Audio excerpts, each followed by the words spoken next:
चौथे दिन का सूरज तुलू हुआ तो तूमा का काफला इंताकिया से अभी बहुत दूर था। तूमा को शिकस्त का अफसोस तो था ही, लेकिन वो खुश था कि उसकी चाल कामयाब रही थी और वो दमिश्क के लोगों को कीमती अशिया समेत अपने साथ ले जा रहा था। उस रोज काफला एक पहाड़ी सिलसिले में पड़ाव किए हुए था और कुछ ही देर में चलने को था। अचानक किसी तरफ से हजारों घोड़सवार सहराई आंधी की तरह आए और रूमियों पर टूट पड़े। इससे जरा ही पहले रूमियों पर एक और कहर टूटा था। ये बड़ी तेज बारिश थी, घटाएं फट पड़ी थीं। इस रूमी काफले के लिए कोई पनाह नहीं थी। ये बारिश आसमानी आफत थी और इस आफत में रूमी फौज और दमिश्क के बाशिंदों पर एक और आफत हजारों घुड़सवारों की शक्ल में टूटी। उस वक्त तक काफला इधर उधर बिखर गया था। वो अपने सामान को घसीटते फिर रहे थे। जरबफ्त की 300 से जायद गांठें जो बड़े बड़े बंडलों की मानिंद थीं, हर तरफ बिखरी पड़ी थीं। बाज गांठें खुल गईं और कपड़ा खुलकर बिखर गया।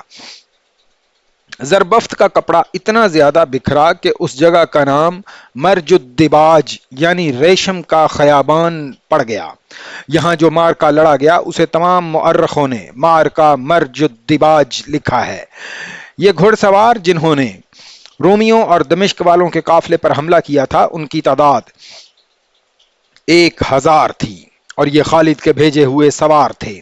इस हमले की तफसीलात यूं हैं कि यूनस इब्न मरकस ने जब खालिद को बताया कि वो उन्हें एक छोटे रास्ते से रूमियों तक पहुंचा सकता है, तो खालिद को रोशनी नजर आई। यूनस इब्न मरकस खालिद को इसलिए तअक्कुब और हमले पर उकसा रहा था कि वो अपनी बीवी को पकड़कर अपने साथ लाना चाहता था, लेकिन खालिद कुछ और सोच रहे थे। उन्होंने अपनी फौज की मायूसी देखी थी। दुश्मन माले गनीमत अपने साथ ले जा रहा था। खालिद पर पाबंदी ये आयद हो गई थी कि रोमियों को 3 दिनों की मोहलत दी गई थी। इस दौरान मुसलमान उन पर हमला नहीं कर सकते थे। 3 दिनों में रोमियों को किसी न किसी पनाह में पहुंच जाना था। लेकिन यूनस इब्न मरकस कहता था कि काफला इंताकिया जा रहा है और यूनस उसे रास्ते में पकड़वा सकता है। खालिद को गुस्सा और तासुफ परेशान कर रहा था। दुश्मन माल गनीमत के अबू उबैदा की गलती या गलत फहमी से हाथ से निकल गया था। यूनस की यकीन दहानी पर खालिद ने हमले का प्लान तैयार कर लिया। इस प्लान के मुताबिक खालिद ने वो सवार दस्ता साथ लिया जो उन्होंने घूम फिर कर लड़ने के लिए तैयार किया था। उसे तलिया कहते थे। ये 4000 मुंतखब सवारों का दस्ता था। ये सब शाह सवार और जांबाज थे।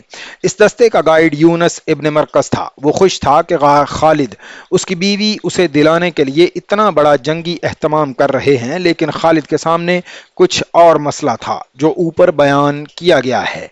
खालिद ने इस दस्ते को 4 हिस्सों में तकसीम किया और रवाना हो गए। उनकी रफ्तार बहुत तेज थी। खालिद ने हर हिस्से के सालार को और सवारों को भी बता दिया था कि जिस काफले पर हमला करने जा रहे हैं उसे सिर्फ काफला न समझें। वो सब मुसल्ला हैं, उनके पास घोड़े भी हैं और वो रूमी हैं जो जान की बाजी लगाकर लड़ना जानते हैं, और वो पसपा होते हैं तो मुनज़्ज़म तरीके से पीछे हटते हैं, भागते नहीं। चौथे दिन रूमी फौज और दमिश्क के बाशिंदों का ये काफला इंताकिया से अभी कुछ दूर था कि मूसलाधार बारिश ने उसे बखेर दिया। जो ही बारिश खत्म हुई 1000 घुड़सवारों ने उन पर हमला कर दिया। रूमी ये देखकर हैरान रह गए कि उन सवारों के आगे आगे ज़रार इब्नुल अज़वर थे, जिन्होंने हस्बे मामूल सर पर खौद भी नहीं पहन रखी थी और कमीज भी उतारी हुई थी। वो कमर तक बरहना थे।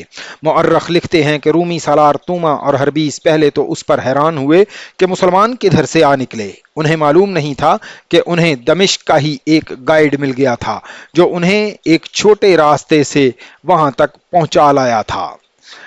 हरबीस तुमा ने कहा, सबको मुकाबले के लिए तैयार करो। मुसलमानों ने हमें 3 दिनों की जमानत दी थी। ये 3 दिन खत्म हो गए हैं। जम कर मुकाबला करो। हरबीस ने ललकार कर कहा, ये बहुत थोड़े हैं, काट दो इन्हें। रूमी फौज हमला रोकने की तरतीब में हो गई। दमिश्क के जो शहरी लड़ सकते थे वो भी मुसलमानों के मुकाबले में आ गए। रूमी सिपाही और अहले दमिश्क बारिश से भीगे हुए थे और उनका सामान बिखरा हुआ था। उन्होंने अपनी औरतों को बच्चों को पीछे कर दिया और उनके 150-200 आदमी तलवारें और बर्छियां लेकर औरतों और बच्चों की हिफाजत के लिए खड़े हो गए। रूमी ललकार कर और नारे लगा लगा कर लड़ रहे थे। ज़रार जो बरहना जंगजू के नाम से मशहूर हो गए थे, अपनी रवायत के مطابق لڑ رہے تھے بلکہ جو سامنے آیا اسے کاٹتے جا رہے تھے، لیکن رومی جس بے جگری سے لڑ رہے تھے اس سے یہی نظر آ رہا تھا کہ وہ مسلمان سواروں کا صفایا کر دیں گے۔ تقریباً نصف گھنٹہ گزرا ہوگا کہ ایک طرف سے خالد کے دستے کے 1000 مزید سوار گھوڑے سرپٹ دوڑاتے آ رہے تھے، ان کے سالار رافع تھے۔ رومی سالاروں نے دیکھا تو انہوں نے اپنی ترتیب بدل ڈالی اور چلا کر کہنے لگے وہ ان سواروں کو بھی ختم کر دیں گے۔ ان کے لڑنے کا انداز ہی ایسا تھا، وہ اپنے دعوے کو صحیح ثابت کر سکتے تھے۔ معرکہ اور زیادہ خونریز ہو گیا۔ نصف گھنٹہ اور گزرا ہوگا کہ مزید 1000 سوار شمال کی طرف سے آئے، ان کے سالار خلیفۃ المسلمین کے بیٹے عبد الرحمن تھے۔ اب رومیوں کے حوصلے مجروح ہونے لگے۔ یہ 1000 سوار جدھر سے آئے تھے یہ رومیوں کی پسپائی کا راستہ تھا، ادھر انطاکیہ تھا، مسلمانوں نے یہ راستہ روک لیا تھا۔ اب 3000 سوار مسلمان رومیوں پر ٹوٹ ٹوٹ کر ان کے اوپر پڑ رہے تھے، لیکن رومی اور اہل دمشق پہلے سے زیادہ شدت سے لڑنے لگے۔ یہ مارکا ان کے لیے زندگی اور موت کا مارکا بن گیا تھا۔ ان کا بڑا ہی قیمتی مال و متاع، ان کے بچے اور بڑی خوبصورت اور جوان بیٹیاں بہنیں بیویاں ان کے ساتھ تھیں، وہ بھاگ نہیں سکتے تھے۔ ان کے لڑنے میں شدت پیدا ہو گئی۔ تقریباً 1 گھنٹے تک رومیوں نے مسلمانوں کا ناک میں دم کیے رکھا۔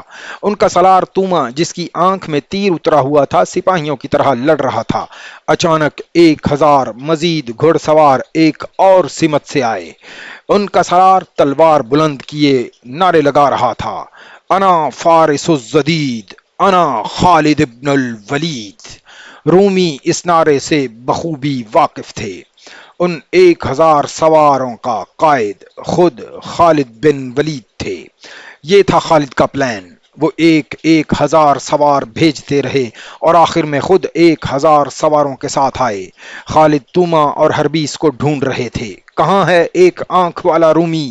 خالد للکار رہے تھے، کہاں ہے وہ جس کی ایک آنکھ میں مومن کا تیر اترا ہوا ہے؟ رومی سالاروں کی تلاش میں خالد دشمن کے دور اندر تک چلے گئے۔